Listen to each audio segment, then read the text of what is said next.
আজকের ভিডিওতে আমরা আলোচনা করব এক প্রশ্ন নিয়ে, যা প্রায় সবার মনেই ঘুরপাক খায়। এআই কি মানুষের চাকরি পুরোপুরি কেড়ে নেবে?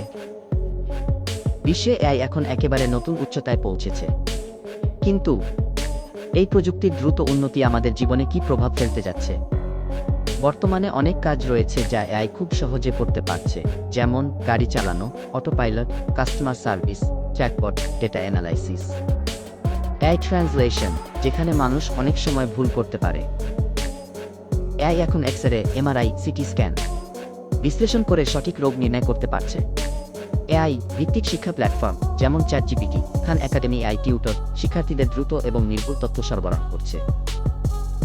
এছাড়াও এআই আরও অনেক ক্ষেত্রে মানুষকে সাহায্য করছে। এআই ভালো নাকি খারাপ? এত সুবিধার পরেও এআই এর কিছু চ্যালেঞ্জ রয়েছে। বেশ কিছু চাকরি হারানোর আশঙ্কা রয়েছে। ডিপফেক ও ফেক নিউজ ছড়ানোর ক্ষমতা বাড়াচ্ছে। তবে সঠিকভাবে ব্যবহার করলে এআই হতে পারে ভবিষ্যতের সবচেয়ে বড় সহায়ক শক্তি। এআই কি করতে পারে না? যদিও এআই অনেক কিছুতে আমাদের সাহায্য করছে, তবুও কিছু ক্ষেত্রে এটি এখনও সীমাবদ্ধ। সৃজনশীলতা, নতুন কিছু উদ্ভাবন বা মৌলিক চিন্তা করতে পারে না।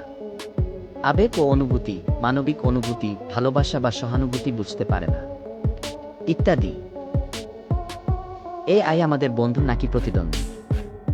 এআই আমাদের সাহায্য করছে, তবে এটি কিছু চাকরি অটোমেট করে ফেলছে। তাই আমাদের নতুন স্কিল শেখা এবং এআই এর সাথে কাজ করার কৌশল আয়ত্ত করা দরকার। ভালো কাজে ব্যবহার করলে এআই অবশ্যই উপকারী।